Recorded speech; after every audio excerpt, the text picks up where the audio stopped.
कि मैंने आपको अपने लास्ट वीडियो में इंट्रोड्यूस किया था सेंटेंस। एक सेंटेंस क्या होता है?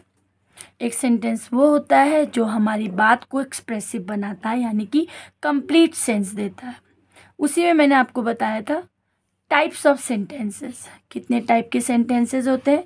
और मैंने जो अपना एक्सपीरियंस के हिसाब से आपको बताया, मैं ये मानती हूँ कि इंग्लिश लैंग्वेज के लिए, जो हम लैंग्वेज बोलते हैं, इंग्लिश नहीं कोई भी लैंग्वेज बोलते हैं, उसमें सिर्फ 4 तरह के सेंटेंसेस होते हैं।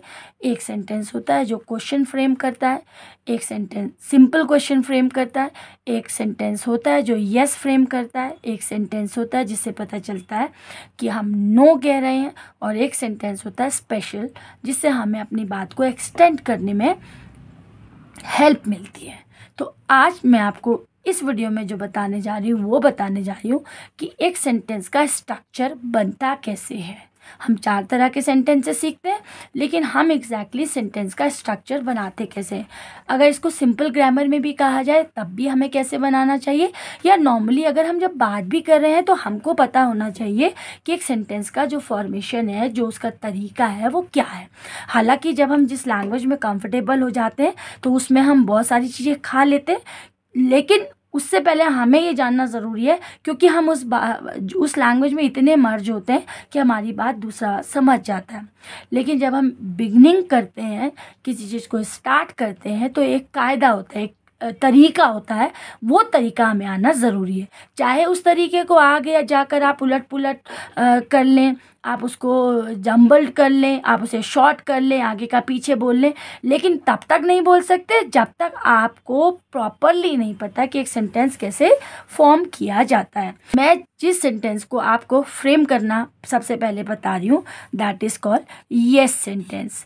येस सेंटेंस यानी कि जिसमें आपको ये बताना है कि ये चीज़ येस में है, यानी कि हाँ में आंसर देना है, आपको येस में आंसर देना है ग्रामेटिकली। तो जब भी हम एक सेंटेंस को फ्रेम करते हैं तो सबसे पहले, जब येस सेंटेंस को हम फ्रेम करते हैं तो सबसे पहले हम एक सब्जेक्ट लिखते हैं। सब्जेक्ट कौन होता है? अगर सब्जेक्ट की डिटेल करें तो सब्जेक्ट वो आप उसको कहेंगे। देखिए, subject doesn't mean only a person. Subject का कभी भी ये मतलब नहीं होता कि किसी व्यक्ति के बारे में बात हो रही है। सब्जेक्ट हर वो चीज़ होती है जो येस और नो सेंटेंस को स्टार्ट करती है, और जो बता रहा होता है सब्जेक्ट, ये बता रहा होता है कि आगे को जो हम आगे सेंटेंस बोलने वाले हैं वो क्या काम है, किसके बारे में है, किस चीज़ के बारे में है। तो जो सेंटेंस को स्टार्ट करता है, कौन से सेंटेंस? येस और नो। देखिए, ध्यान रखिएगा, हाँ और ना के सेंटेंस को स्टार्ट करने के लिए सबसे पहले ज़रूरत होती है एक सब्जेक्ट की। सब्जेक्ट कोई भी चीज़ हो सकती है, सब्जेक्ट कोई भी चीज़ हो सकती है। और मैंने आपको अगर थोड़ा सा डिटेल और सब्जेक्ट के बारे में मैं थोड़ी देर में बताती हूँ, लेकिन पहले मैं आपको बताऊँ कि जब हम एक सेंटेंस को ग्रामेटिकली मतलब शुद्ध करते हुए एक भाषा को बोलते हैं तो हमें किस तरह से एक सेंटेंस को फ्रेम करना है। तो सबसे पहले हम लिखते हैं सब्जेक्ट।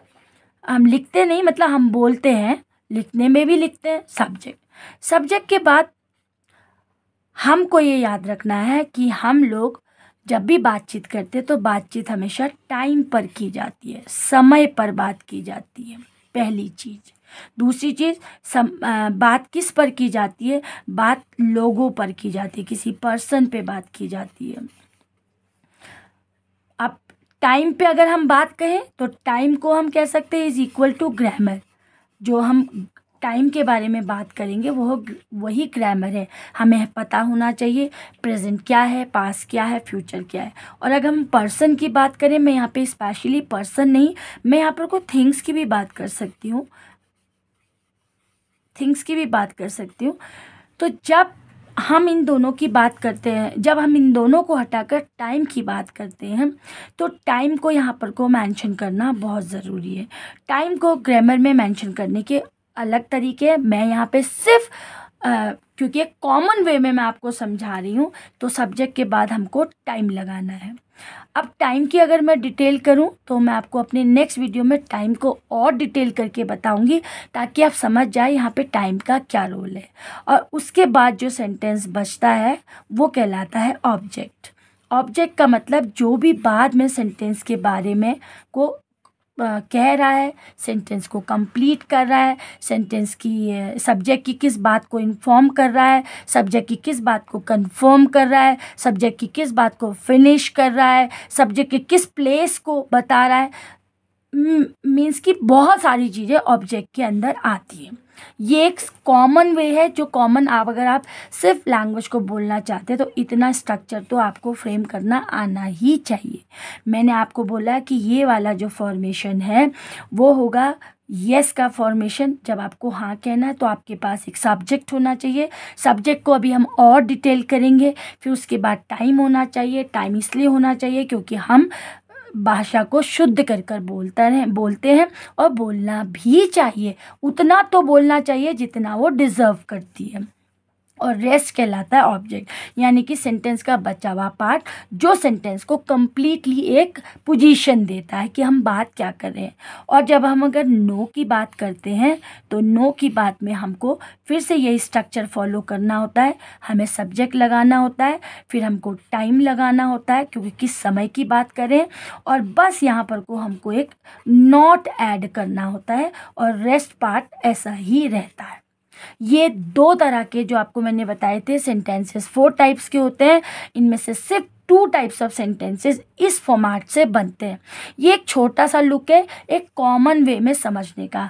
आप फिर से मैं एक स्टेटमेंट को आप तक दोबारा से बोल रही हूँ, आप सुनिएगा कि हम लोग लैंग्वेज में एक स्टेटमेंट देते हैं। स्टेटमेंट ही आगे जाकर बातचीत होती है। बातचीत करने के लिए सवाल का होना, जवाब का होना, समय का होना, सब कुछ इम्पॉर्टेंट है।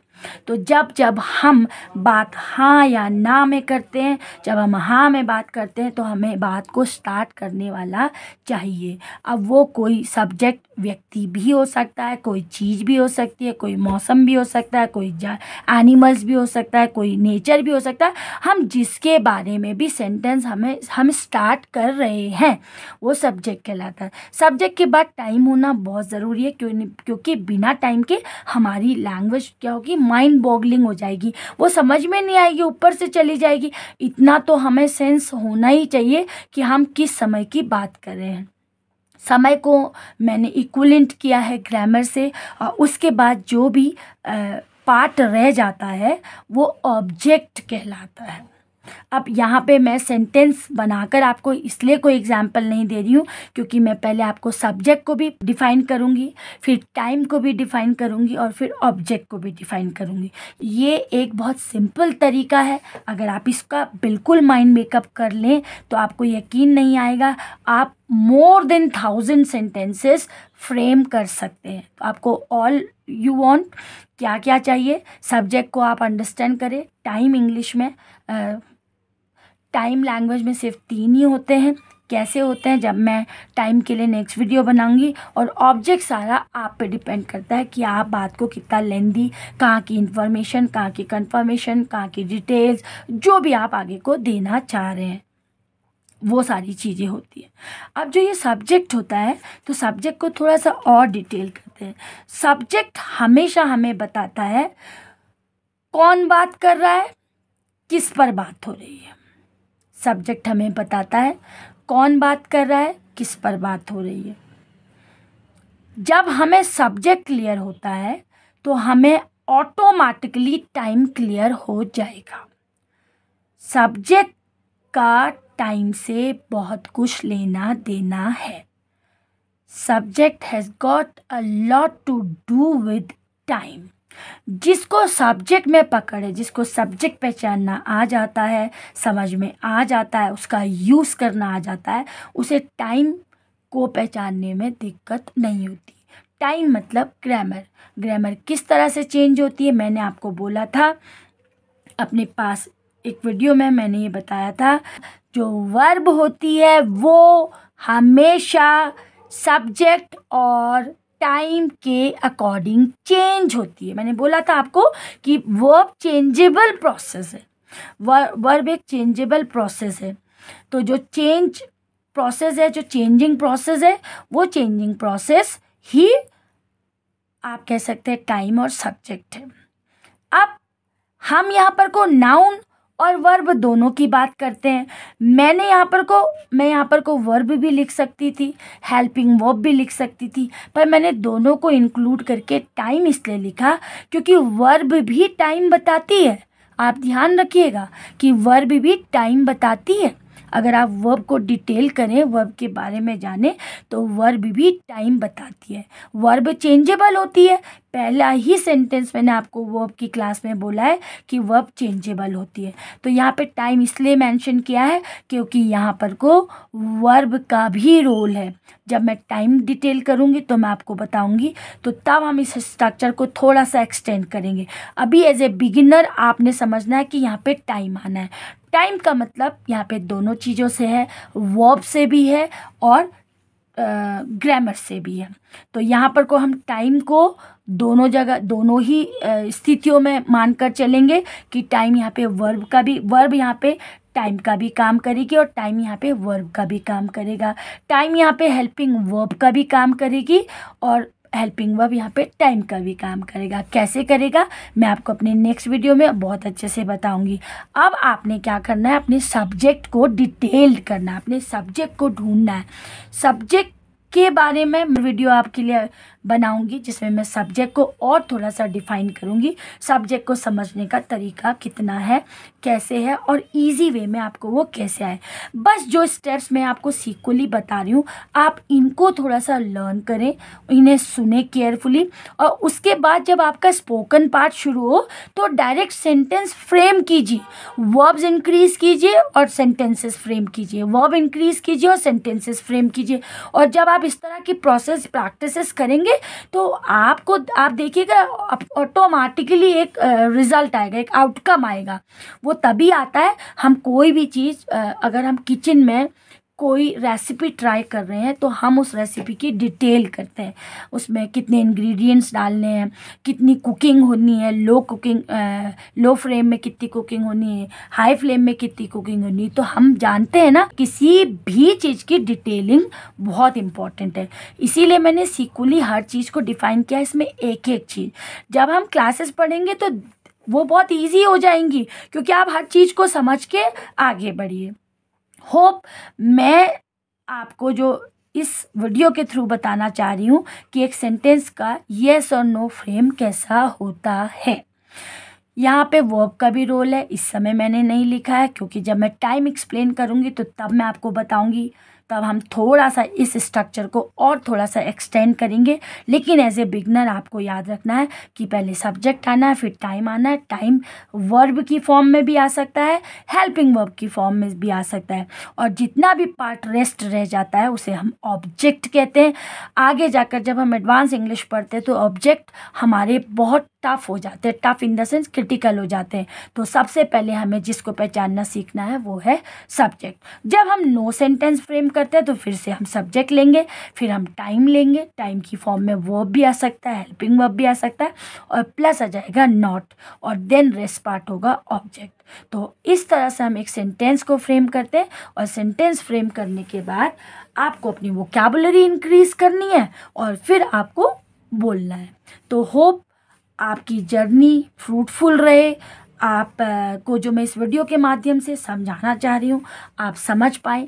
फिर भी अगर आपके कोई क्वेश्चंस हैं, कोई क्वेरीज हैं, तो प्लीज़ मुझे कमेंट बॉक्स पे कमेंट कीजिएगा। कोई चीज़ और डिटेल आप चाहते हैं, मैं अब नेक्स्ट वीडियो अपना सब्जेक्ट पे बनाऊंगी, उसके बाद फिर मैं टाइम पे बनाऊंगी। तो होप आप इसी तरह से वीडियोस को देखेंगे और कुछ अच्छा सीखेंगे। I wish you all happy learning. Thanks for watching.